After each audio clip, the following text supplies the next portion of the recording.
What is up, everybody? Welcome to a Let's Talk. I got with me ShadowFox. How you doing, man? What's going on? What's going on? What you say? Okay, so this is gonna be kind of like a Let's Talk slash therapy session for Xenoblade Chronicles.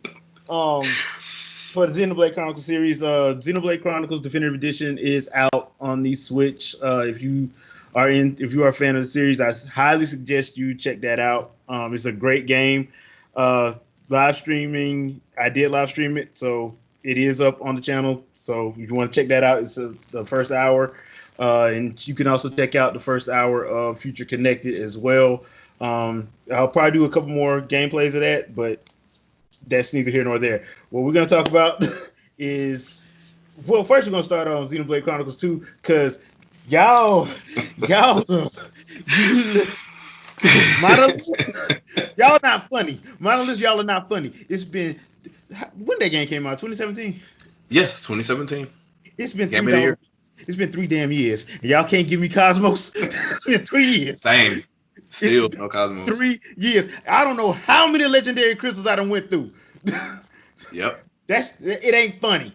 Like if the next one, the next Xenoblade Chronicles, don't even have no core system in there like that. Do like you did in freaking Torn of the Golden Country. Just give them to us off rip. I believe Player Essence unlocked her within 10 minutes of his live stream. He used legendaries and the same process that we use, and he unlocked her in 10 minutes. Well, here's the problem, and I know I sound like a broken record with this Cosmos shit, but the problem is it is completely random. Yes. We want her. If you know we want her, she should have been a side quest. Yep.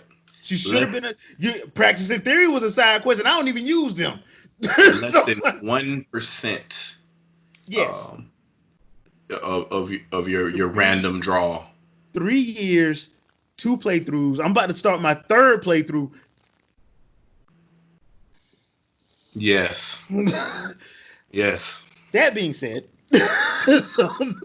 and we have people that started on their first playthrough and got rolled the dice and got her immediately. Yes. Yeah. They haven't even played through the story yet, and it's Cosmos. We love you so much. We love y'all you. Y'all gave me babby ass Telos like I won't Telos. I don't want her. All Telos does is she just make you want Cosmos that I much. know. I'm like, why you get? I don't want her. Why did you give me? I don't want her. Ain't nobody asked for her.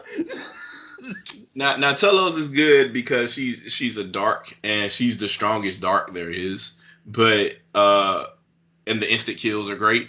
But she's only good if you're not fighting a boss because you need.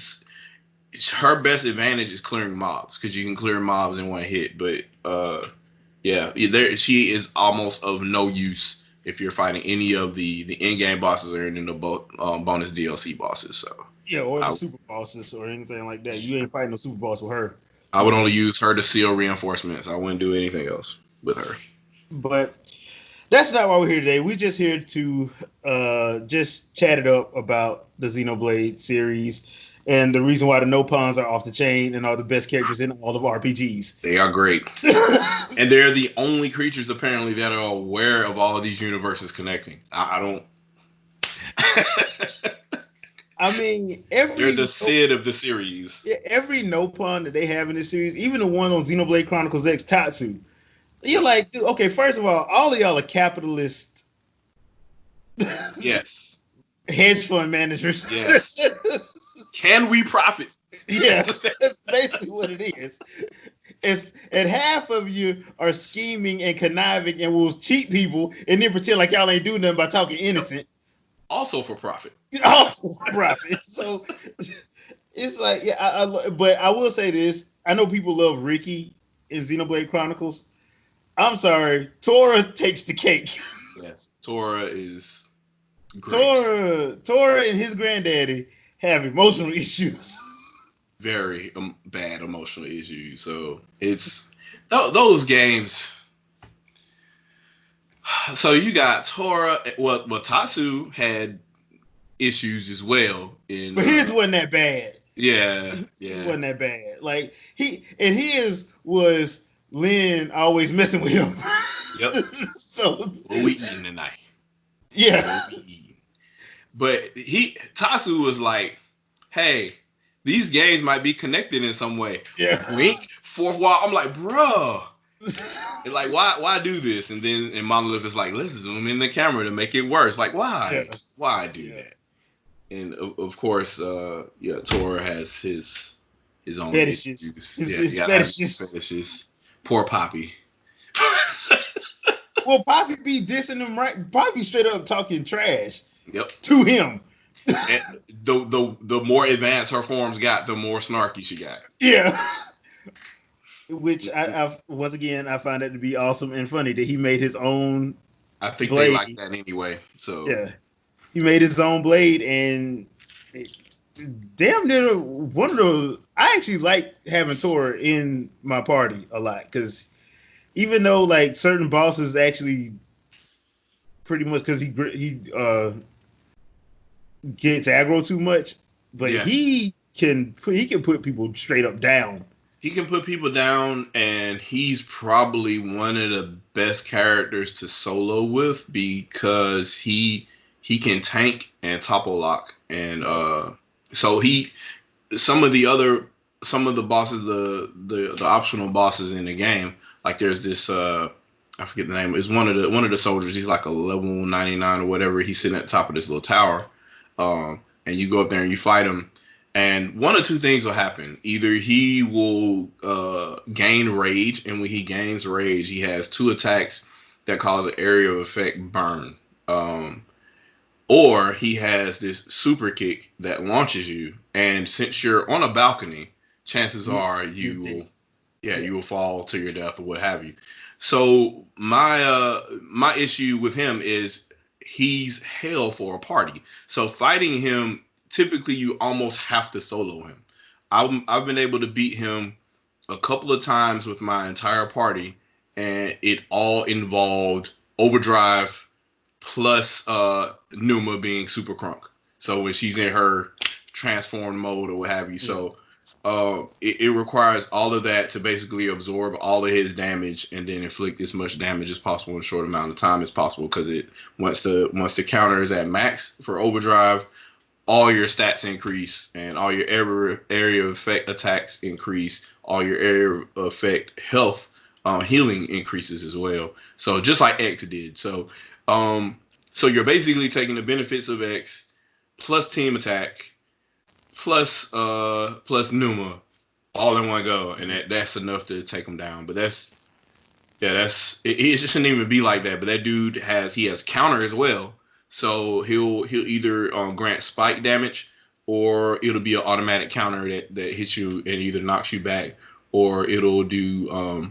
Is that the ninja? Is that the ninja that's at the top of that staircase? Yes, he's sitting there meditating. Okay, yes. Yeah, that asshole. Yes, so you can tank him with Tora, with or without Poppy, because of the abilities of him being able to shield. And I guess the best way to do it is once he grants rage, just don't attack him, and then just sit there and wait. And if you have an area of effect attack that was hitting him, it will continue affecting him and draining his health while you're sitting there shielding, waiting for that rage to go away. And as soon as it goes away, you can hit him again, and then it'll just eventually go down and kill him. But that's just one of the problems with him. And there's so much preparation required just for that one battle. I have one team that I have that's almost bulletproof, that I can go through the whole game and fight just about every boss without having to go and set up anything.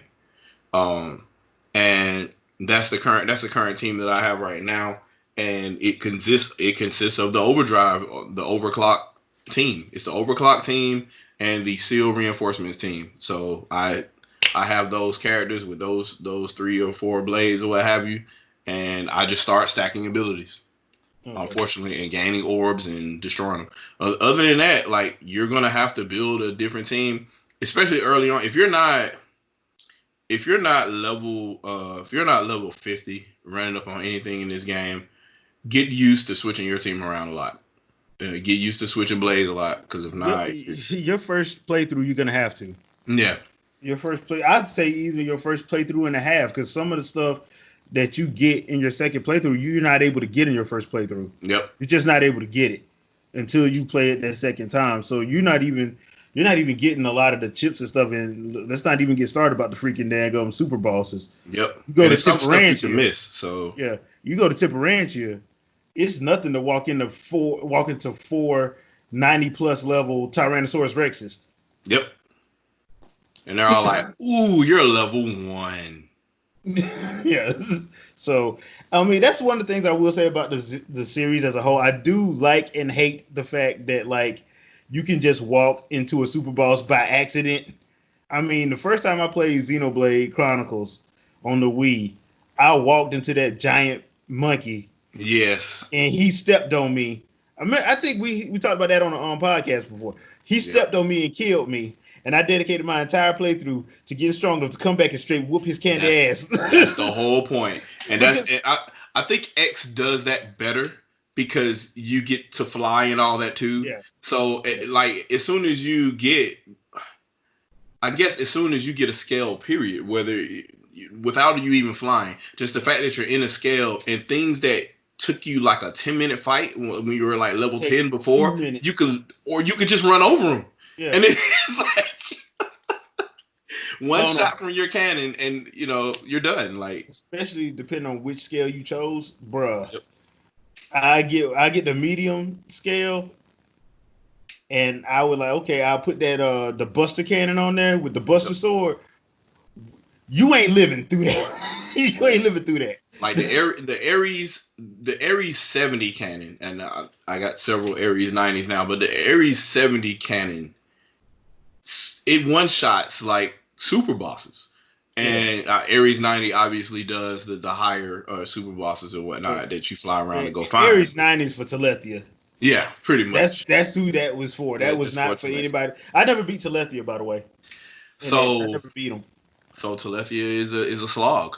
It is a 30-minute fight, and there's another kind of almost like a Telethia that's at the top of Civilum, and that can be a long fight too. Oh, the giant whale looking thing. Yes, but I've seen people fight it on foot.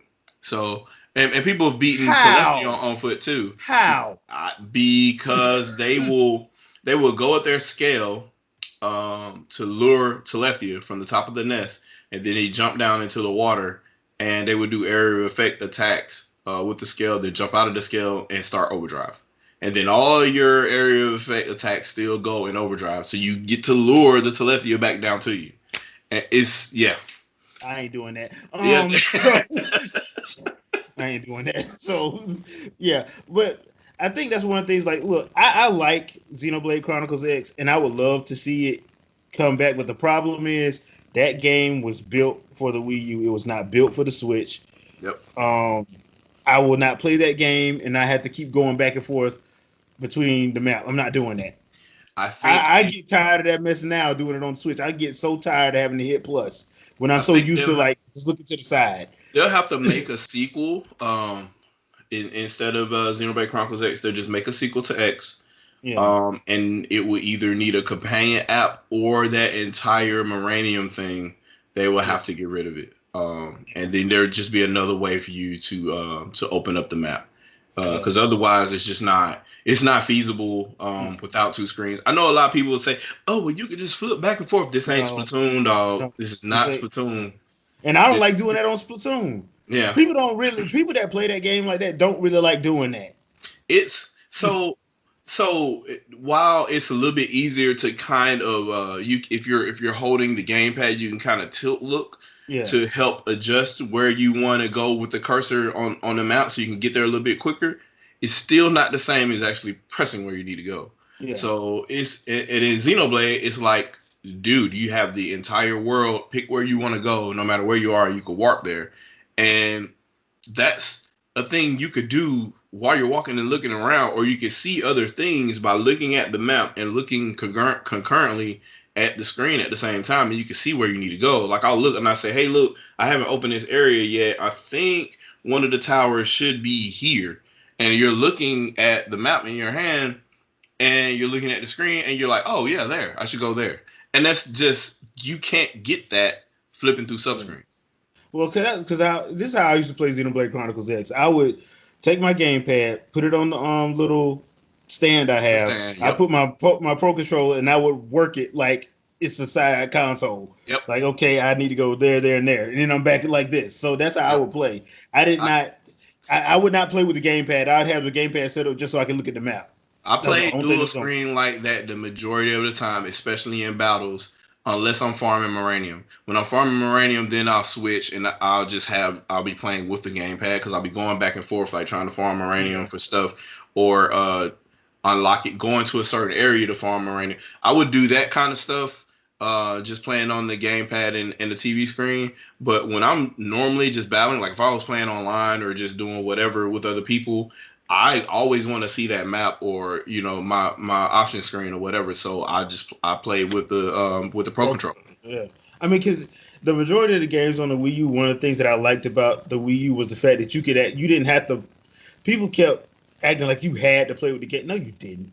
No, you had to cut it on with the gamepad, but you didn't have to play with the game if you didn't want to. Yeah. If you had a Pro Controller, you had your Wii remote and Chuck, you could easily just set that gamepad to the side, use the damn map like a normal human being, and do that. Now, I will say this about Xenoblade Chronicles X, though. It has the best environments. That Noctilum at night. Yes. The whole game, period. Like, just the level of detail and the scale. But Noctilum at night is something special about Noctilum at night. That was just something special. You like, I don't need any night vision. I can see everything. Yep. Even that giant super boss that's right over there. Let me run. Yep. and you can see jump off this waterfall. And just stuff that you would never think things that you would have ignored the first time you were introduced to that area, that you did ignore the first time you introduced to that area. And then you go back because you need to collect items from these giant walking mushrooms or whatever. I guess they're giant trees walking or what have you.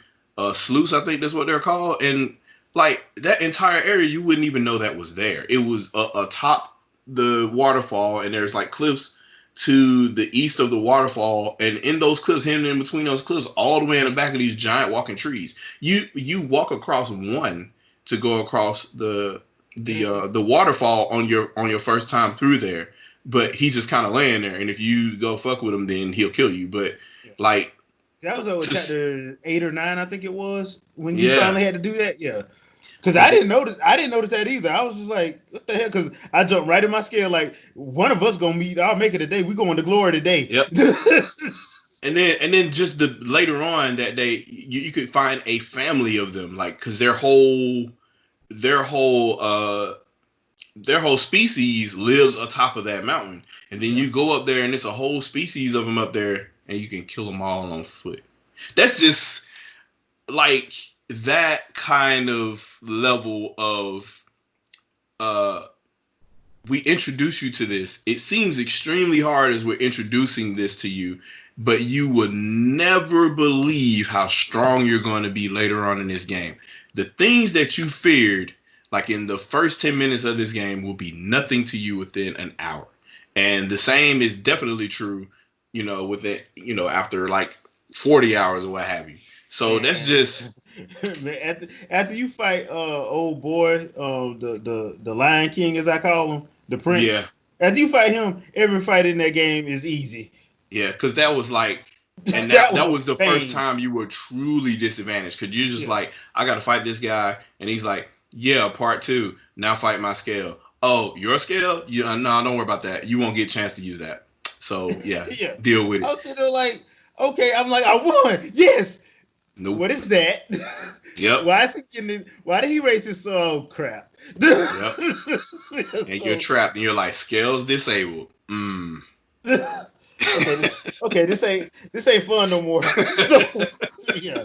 That dude was that was probably the worst encounter I had in that game, as far as like not being prepared and being completely caught off guard. Yep. And that was after I had my that fight put my ego in check. Yeah. A lot of these fights will tell you, hey, look, bro, you ain't ready. Maybe you should go back and level up a little bit. Maybe you should humble yourself and find out how overdrive works. Maybe, I don't know. Yeah. And in that fight, overdrive half the time didn't help. He was blocking it. Yes. So it's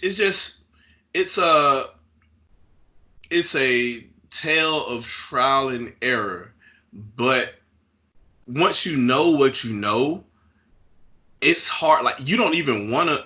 It's like you want to replay the game, but you don't want to replay the game because it's kind of a disadvantage, or you're at such an advantage. You feel like it's a disadvantage for you having fun. Like you go back and with the information that I know now, me starting Xenoblade Chronicles X all over again is a pain in the ass. It would be pain because all I would think is, why is all this stuff restricted for me? I could do this or this or this, and you can't. And even if you try to go, well, since I can only do this since I'm level 10 or whatever, let me start maxing this out. Let me max out this weapon tree. Let me start stacking the stats here. And then when you do that, yes, you're so broken then, like, because you wanted to make sure you could beat those first couple of boss fights without a sweat or whatever. Now you've completely destroyed the adventure part because everything that you walk across will be underpowered to you until you get to that boss fight because you spent all that time stacking to try. So I would say having all the information at the beginning is to your detriment. So I think they designed the game well in that way, to where it's like, look, this is painful. You're going to be scared of shit for about a good 20 hours. Get used to avoiding shit. Actually, a little bit more than that, because you're scared of shit till chapter 5, and when they attack. Oh yeah, spoilers for a 6-year-old game. Until that attack in New LA happens, you're scared of pretty much every freaking thing you run up on. Yeah, because you don't know, like, for instance, when you have to fight them Grexes, and then the super boss Grex comes out that's like level 50, and you're like, why is the level 50 coming out here when I'm level 15? This is some bull. So you have to make a strategic retreat. Yes. Or as I like to say, run for your life and use human shields. Yes, run for your life. That game in the series, I would give, like, well, you know what? I can't really say that, like, people should, like. Is it based on terror or is it based on how much fun you had in the game? Because I think both are equally. I think the amount of terror you got is probably. Well, it's because, you know what? Because they took that and put it in Breath of the Wild.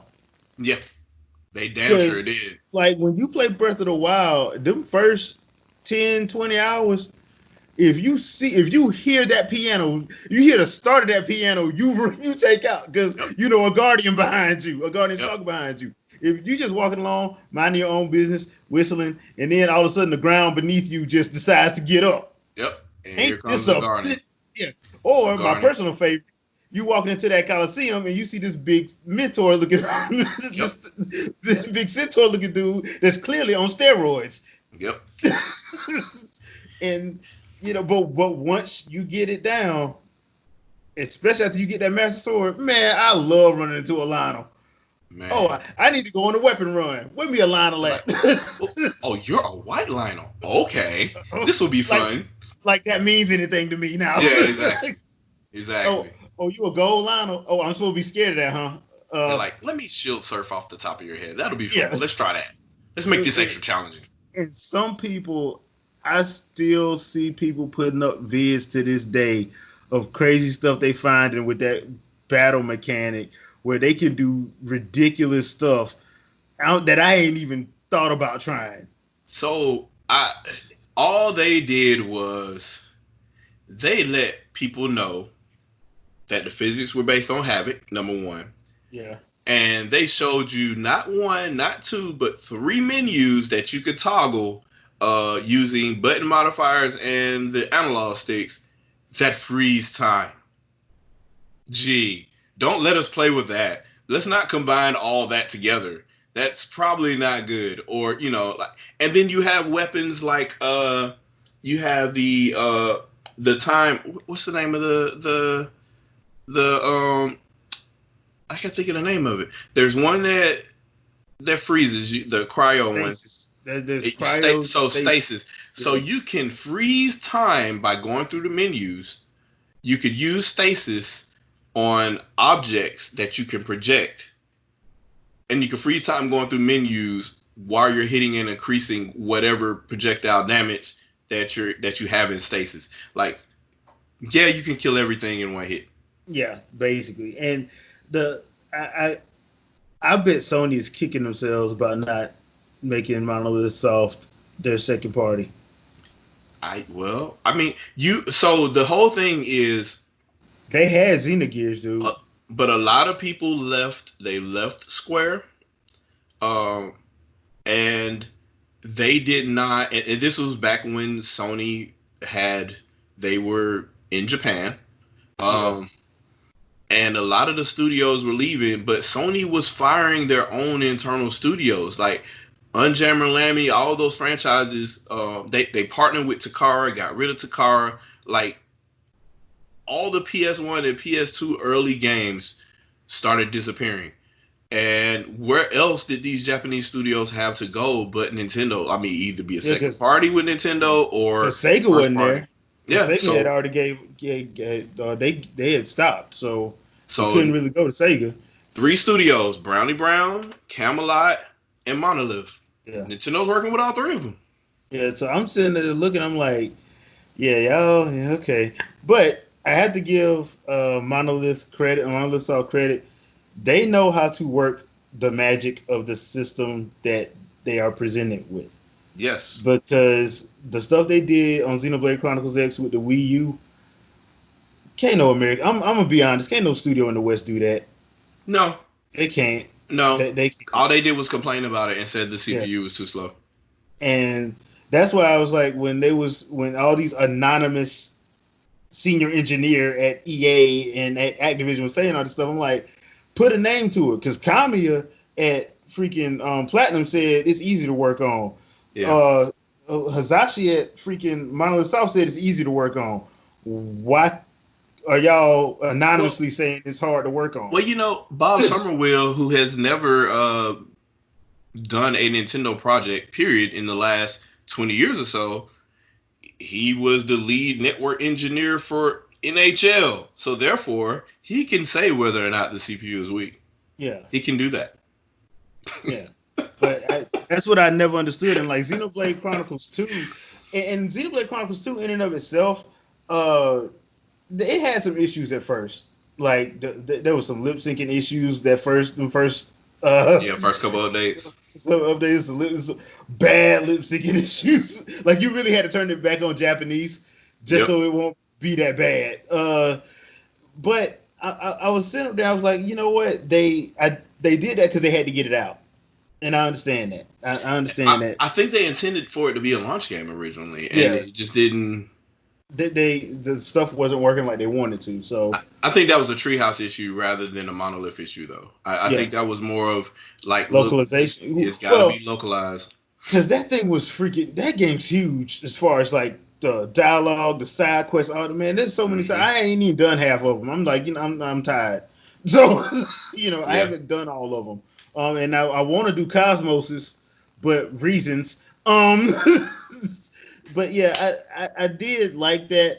But I have to give Monolith credit for this, because Torn of the Golden Country is how you do DLC expansion. And I'm this close to saying that's the best DLC I ever played. Because I'm this close. Because you know how much of a Zelda fan I am. What they did when they gave us Champions Ballad, Monolith Soft, y'all was wrong for that. Y'all was wrong for that. Y'all did that on purpose. Y'all said the game was easy. Y'all said the game was easy. Breath of the Wild ain't hard. Man, I beat that game like that. It was so easy to run through. All right. I ain't say that. I think they did. I think they said it was hard. So they're like, we'll make you a very very impressive Wii U game then. That's what we'll do. Yeah. And here we sit.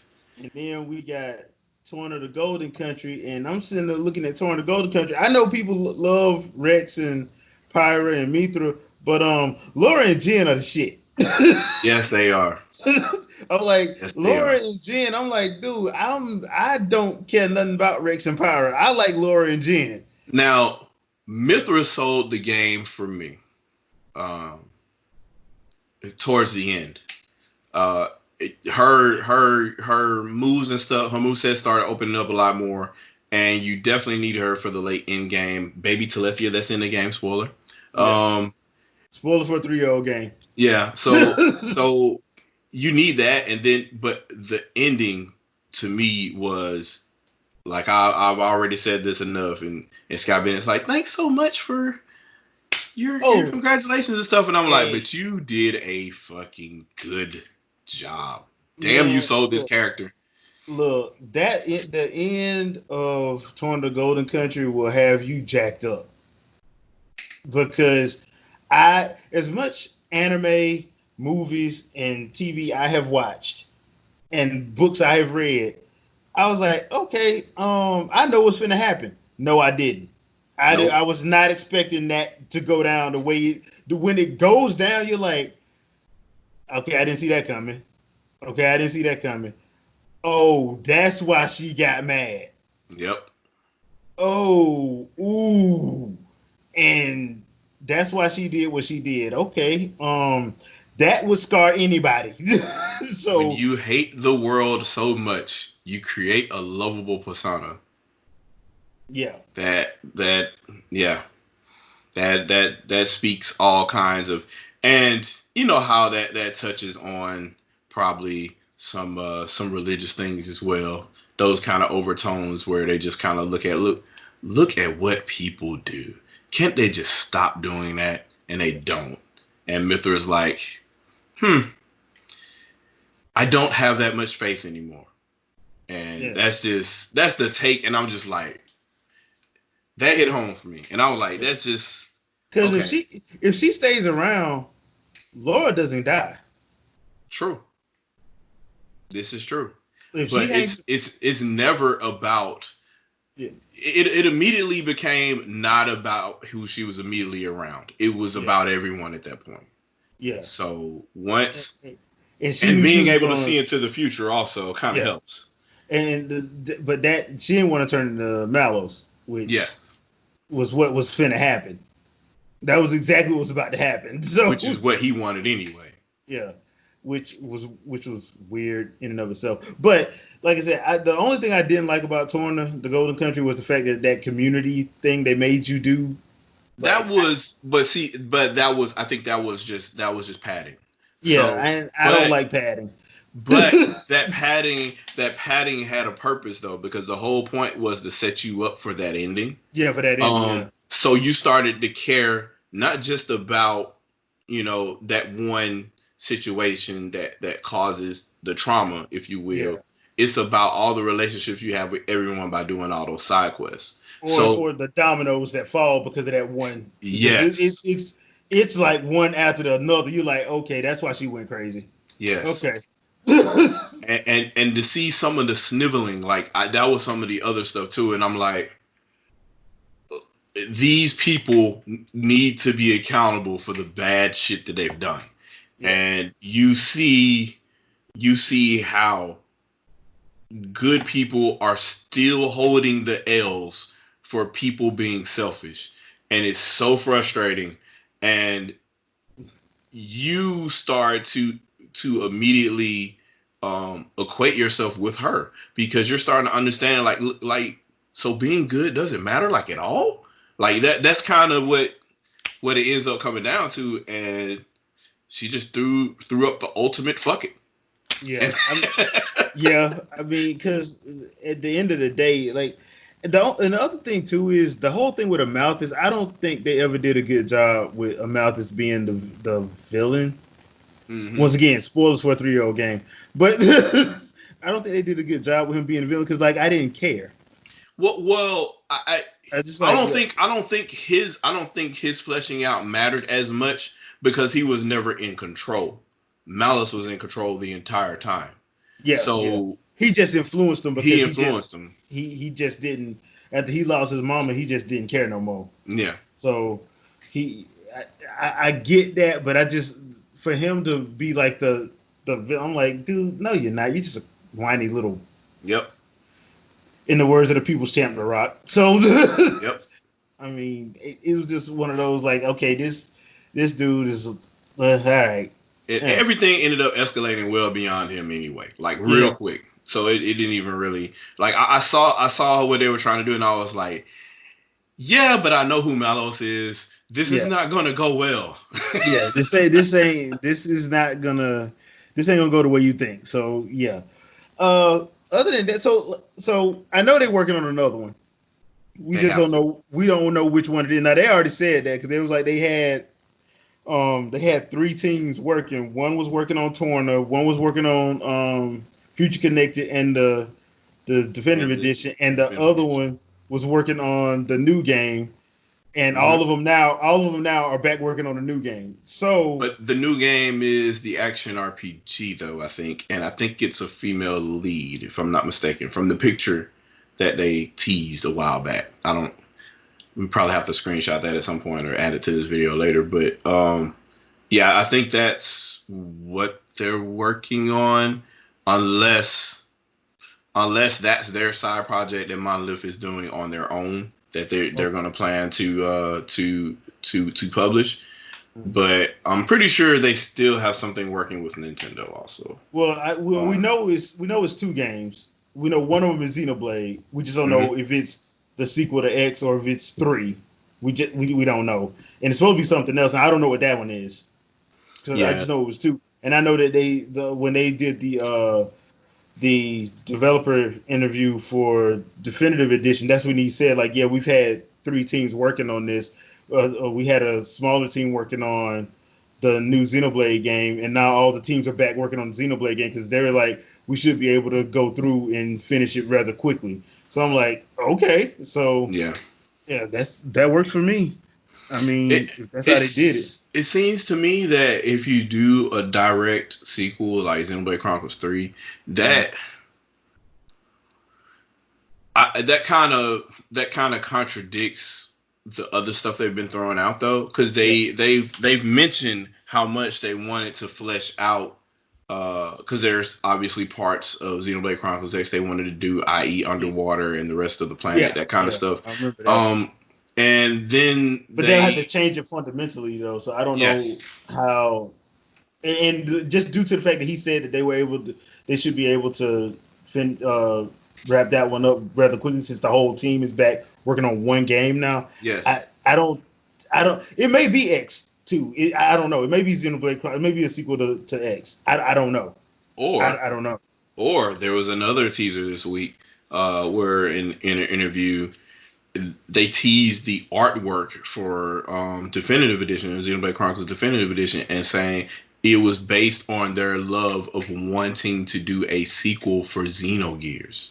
Oh And then yeah, I saw that. they talked about wanting to do Xenogears 2 back in the PlayStation days, and they were having some issues internally with Monolith and Sony. So that never came to fruition. And they said they did that artwork because of that desire. So like, what are y'all doing? And I don't. I'm not saying that in a bad way. Just saying that they have so many different ways to branch now, Yeah, and Monolith isn't. They're they're they're not not like, small. yeah, and they're not like Platinum right now. They're not in a situation where we have to do this project for cash type situation. Yeah, they can take their time. Yes, and Nintendo has an open book with them, and they're just like, look, uh, the public told us take a chance on you, and we did, and only in Japan though. And then they told us take a chance on you again, and we put it in the Yeah, U.S. and it sold well enough on our most popular console right now. So, and now we see this game selling well on Switch or what have you. You're it. Xenoblade Chronicles X was great, but we know it didn't sell as well because the console didn't sell as well. But yeah. we saw your The potential, and attach then what rate. you did with Breath of the Wild. What wasn't the attach rate though for X good? Yes, attach rate is good. So yeah, so I mean, because that's the other thing people don't understand that they look at. Like, dude, just because a system popular don't mean the game on it is popular.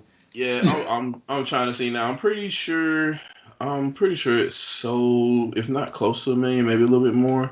I'm pretty sure it got in there well, but um, I, I know I know we promoted the hell out of it on Gamers at Large. oh, most definitely, that was a great game. Uh, it says here it was, I think, oh shit, it says here it only sold 377,000 copies, but out of 13 million, that's still pretty good. Okay. But I thought it was just I shy thought it of was a higher million. than that. Yeah, I thought it was. Yeah. Yeah, I thought it was higher than that. But I know now. I know Xenoblade Chronicles 2 and Torna sold over 2. I think. Yeah. They said by 2015 it sold 377,000 units. So I'm Well, it came guessing. out in 2015. Yeah, it came out in 2015. So I don't know. I can go by estimate from VG charts, but I'm not really certain because their stuff is kind of all over the place. Yeah. And they don't like the Wii U at all, so they never really go back to check what the What? sales data is on that stuff. They're saying 0.84 million, so 840,000 copies total. Okay. So Yeah. yeah, about shy of a mil here. Yeah. Uh, So and the first comment I see is one of the best games I ever played. Sad it didn't reach 1 million. I That's mean, like yeah. the first comment you see on there, and the average review there was 8.1. So, and that for VG chart, so I guess that's pretty good. Yeah, for them. So yeah, that's that. Now you know, as far as like favorite protagonists go, um, I like Elma. I'll always have a soft spot for Elma, but I think my favorite protagonist is actually Jen. You think Jen? Yeah, I like Jen. I like Laura and Jen. Laura was awesome and selfless.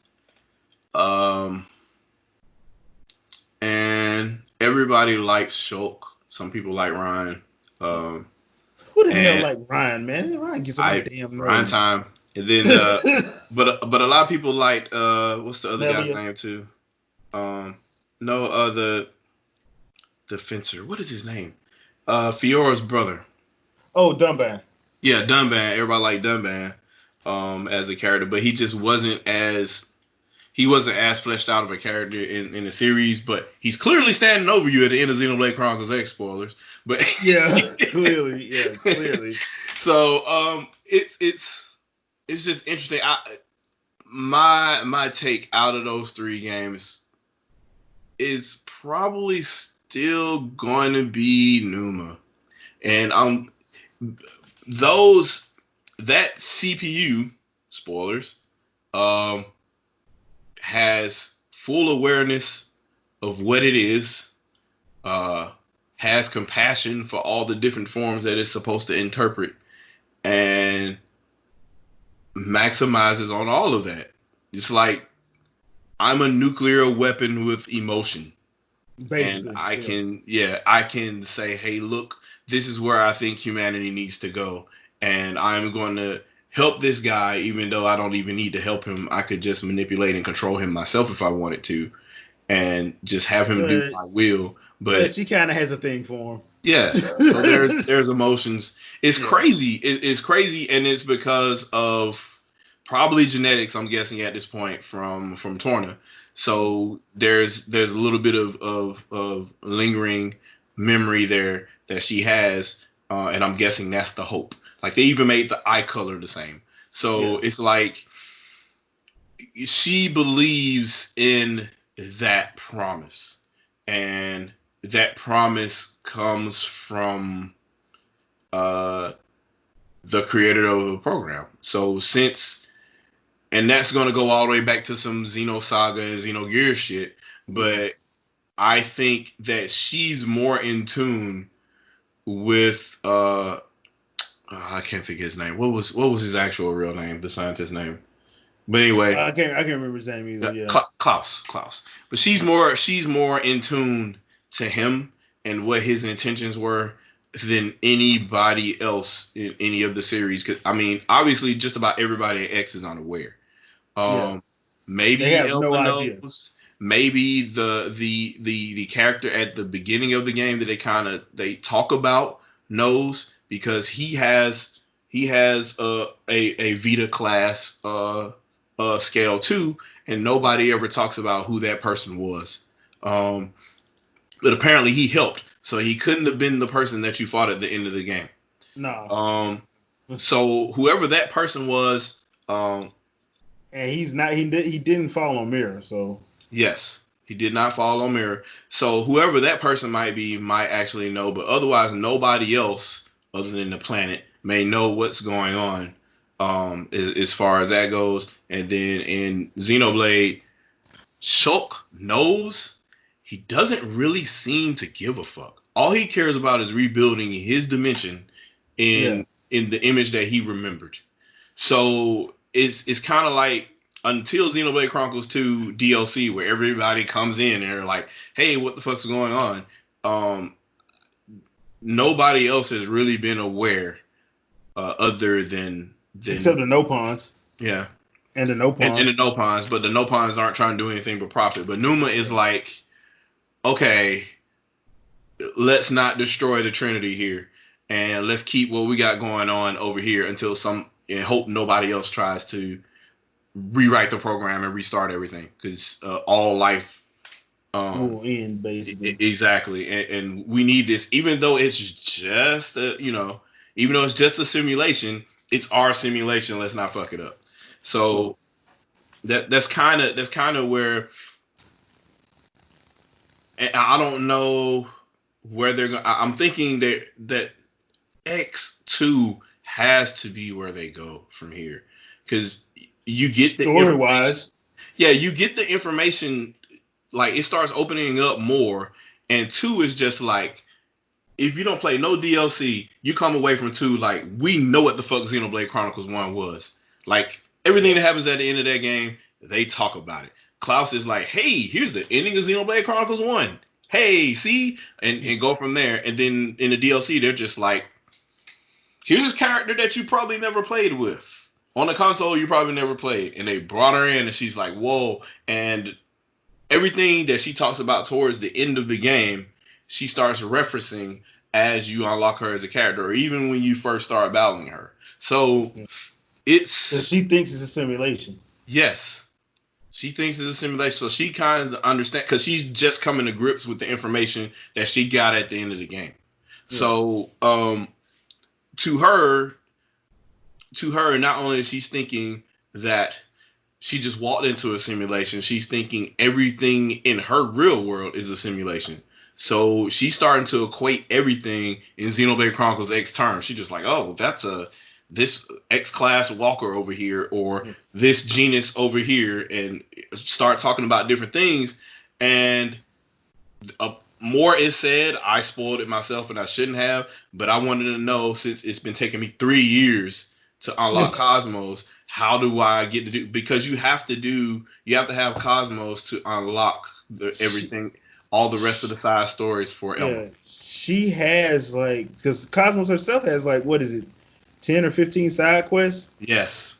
So that's what I'm like, dude, you should have made it easier for us to get her than making it harder for us to get her, and making it completely random, because that makes no sense. If I have a legendary crystal, I should not be getting I'm sorry, I'm getting mad. Yeah. But I say that to say this. I would love to see Numa fight Oni Link. Oh my god. I would like to see Numa fight Zelda. Well, hold on, which version of Zelda? Actualized Zelda. You're talking about, like, I got all of it? Yes, I have all of it, or Warrior Queen Zelda? Not Warrior Queen Zelda. I want to fight Warrior Queen Zelda person. I would say Skyward Sword Zelda. Towards the end, because that would be fun. Because at that point, she was an incarnation of the goddess. Yeah, that would be fun. I mean, I don't think anybody wants to see Demise. Don't nobody want that smoke. No, nobody wants that business. Link don't even want that business. Link don't even want that business, but he messed with his girl, so yeah, he was gonna be stupid. But he was gonna be stupid. But I mean, she rode on a red bird with me. You must die, I think. Yeah. Now, how do I kill you? Oh, here's a bug net. Yeah. I still think, though, side note, though, I still think the Skyward Sword fight with Demise is probably the best fight I've ever had, and the best boss fight I've ever had. I also like reflection and refraction on the Wii. What? Wait, people do that? Like, I'm just sitting there looking, and I'm just like, ooh. And all I ever hear about is freaking ray tracing. Yep. Oh, this is kind of the rays have to be calculated. And now we got triangulation for rocks. Oh Yeah. Jesus. Yep. Tessellation on steroids. Oh We're gonna boy. pre-render the renders, guys, and that makes things great. I don't know how this is going to increase load times for the games that are not supposed to have load times because we built these two consoles to not have load times, and we're going to have to pre-render stuff. Yeah, But realistic rocks. yeah, realistic rocks. Realistic So, rocks. Don't try to do physics approximations on them, and if you do, make sure you do it inside of Unreal Engine. Don't use Havoc. realistic rocks. Oh God, man. I have to bring it up because Monolith. it's funny to me. It's funny to me. I have to bring the rocks up. It's funny to me. But now that I think about that, though, Monolith, I think, would handle that engine a lot better than even Epic is at this point. Well, I Because they mean, master LODs. well, here's the thing. I think the thing with Monolith is though they work with they've mastered what they got because everybody keeps complaining about the resolution for the Xenoblade games. I'm like, have you played them? Yeah. And so check this out. So the resolution decreases usually when there's a lot of special effects on screen. Yeah. The only other time is when there's a lot of load is in large open areas like Well, whatever name that moving area is when you first open up in the game. when But you go to like the first time you go to like in the line, first time you go to freaking More Ardain, yeah, you're gonna see it. yeah, But more if you Odan too because not when you first get there, but when you get to the top, yeah, yeah. when you get to the top, yeah, because the thing, yeah, it does load, but the thing is, it does. It people act like it was taking Dragon Ball Fighters level of having to wait. Yeah. No, it was like 5 seconds, if that. And So so the most pixelation I've seen in that game is when you end game it and you're doing burst full burst and you got all these special effects going on screen and you're going from cutscene to cutscene to cutscene and so all those effects on top of each other and Lord forbid you're fighting a boss that spawns a lot of enemies. Yeah, then you're going to get low resolution, especially if you're playing in handheld mode, because they got to shoot more power to the console. And if they shoot more power to the console, that's depleting battery, and they don't want the battery to die on you in time you get into a battle. So. mid battle. So yeah, Yeah. and I think like the worst, when I noticed it, the worst was when you go to the land of Mortha, and you have to fight like you going down the highway. Mm-hmm. And everything jumps you. Yep. Like literally, like every 2 steps is another mech that's jumping you, and it's not just one. He's coming with like 6, 7 friends. You got a whole crew. Yeah. And them roadkill Rodneys, that's what I call those motorcycles. The motorcycles, yeah. But once you new game plus it, if you're like level 70 or 80, you one shotting them things at that point. But when your first playthrough, when you're like, I think when I went through there, I was level 50. Yep. And it's a battle like, then. It's a battle. It's a fight. So, and it's not easy because it's like 7. It could be either anywhere from like 3 to 7 on screen. And that is going to take a while. But I mean, that's the only time I noticed it. But like if you play the game, especially if you play it like on TV, like I don't see what the problem is. Yep. So to me, they bring that up to try to say, "Oh, this game ain't good." I'm like, "Have you played it though?" Yeah, and even like I said, like I've done, sometimes you do these in-game battles over and over again, and you're doing repetition because you're trying to earn you're trying to get certain elements or certain drops or whatever rare drops or whatever. You can only get them from those enemies, so you're repeating these fights over and over again to spawn them, whatever, right? And if you're doing any of that type of farming, then naturally, what are you going to do? Probably play in handheld mode while you're doing something else. Because you're just kind of like, usually I don't even have the sound turned up. And I'll just be playing in handheld mode while I'm, watching the game or whatever. And I'm getting it in and I'm getting whatever I need to do. And then whenever I want to pay full attention, drop it in the dock. Like, and during those times, only during in-game farming have I seen the resolution get that bad. And that's before the update. Because I got pretty far in the game pretty quick. So after the updates came out, after Torna came out and whatnot, that It increased the wasn't. performance Yeah, it wasn't that tremendously. bad. I'm like because I did go back and fight that giant ape in Gormont in Hmm. handheld mode. The resolution wasn't that bad. Yeah. It really was. Now that fight was crazy because like you in handheld mode, you can't. He ain't fitting on the screen. That So he's too big. and So so what we're talking about is adaptive resolution for people that don't know that are watching yeah, this. Adaptive resolution is a way for a developer to target a frame rate or to lock a frame rate, um, or lock a certain voltage, and that way, whatever the voltage is or the target frame rate is, you adjust the resolution accordingly to where performance will vary. Well, not performance won't vary, but your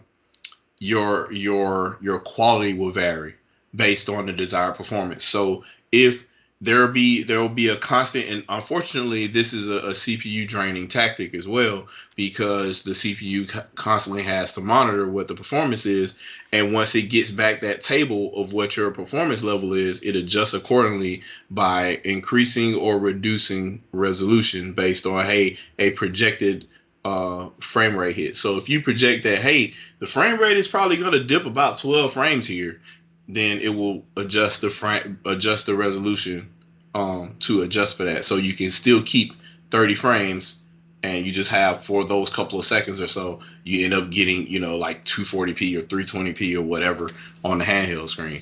Whereas it does happen in docked, but nowhere near as much, because you could just increase the voltage and it's not really that big of a deal because it's docked. Um, they just there's only certain voltages above. I believe once you get to 25, you start cooking the battery internally too, because I believe the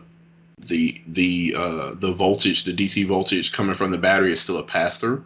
So while you're charging the battery while it's docked, it's still pumping juice through it. So you kind of have to be careful for that. You can't just all of a sudden say, since it's in dock mode, let's increase the switch to 75 watts like Wii U.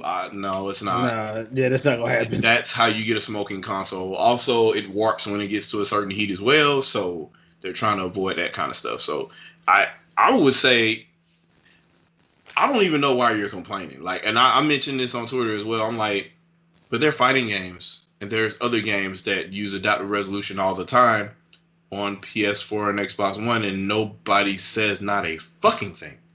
So Yeah. I don't understand, like it, like the. So I showed pictures of Tekken doing it, right, and I Mm-hmm. said, hey, here are the receipts. This is the quality right now. These are 320p, you know, stair steps that you're seeing here. Look at this aliasing. This is bad. Look at this quality, and we're talking about max settings on PC right now. This is the PC version of Tekken 7, and you get, That. because of frame rate, the game is going to say, hey, look, you have adaptive resolution enabled. So what we're going to do is, when I predict that the frame rate is going to dip at all, we're going to make it look like shit for just a fraction of a second, and that's what happens. And you can capture it and you can see it, and it looks bad, but only Yeah. for that little bit. So like you see games fluidly. You don't see them by frame. So Yeah. fuck what Digital Which Foundry says. Like, which is why I always laugh when I'm like, "Are you a mutant? Do you go to Xavier School for Gifted Youngsters?" Because I'm sorry, I can't tell. I honestly can't tell, and I've told people this before. I'm like, every game don't need to be 60 frames a second. nope, That's just true. not an RPG either. Like No, I mentioned uh, before, like maybe Tails, because it's extremely combo heavy now as they but go now. even But then, no, not really. yeah, um, the because I know there was somebody who went back and did Breath of the Wild in 4K and 60 frames a second, and I'm like, but that doesn't yeah, do but anything. it doesn't do anything. I'm like, All they it did was fuck up some of the timing on some of the stuff in the game.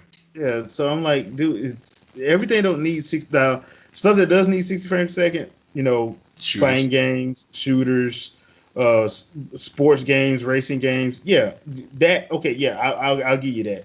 But I don't need 60 frames a second on Uno, on Hmm. Ubisoft's Uno. I don't need that. So But there are people that are looking. They're yeah, combing files, looking to see, oh, we got 30 FPS over here. yeah, but Steam World Quest is a card-based RPG. Why are you mad? Like, is the game fun? I'll rest my case. There we go. And that's why that's my tagline, man. People don't care if the game's fun anymore. It doesn't matter. Well, unfortunately, I play games for fun. So, all right, that does it for this because we just hit an hour. So that does it for this little therapy session / let's talk. Xenoblade. Yeah, about Xenoblade. Leave a comment. Let me know what you guys think is going to happen. What direction would you guys like to see Monolith go? Do you want to see Xenoblade Chronicles X squared or Xenoblade Chronicles 3? What do you think their new game is going to be, like the one that's not in the Xenoblade series? Yeah. And did they screw over Nintendo by not giving them just as good as the DLC as freaking Torn the Golden Country? I want to know. Also, and this is the last thing, who would win in a super fight? Oni Link from Majora's Mask or Numa? Leave your comments below. That sounds like nuclear war to me. Yeah. And we will see you guys on the next vid. Peace. Peace.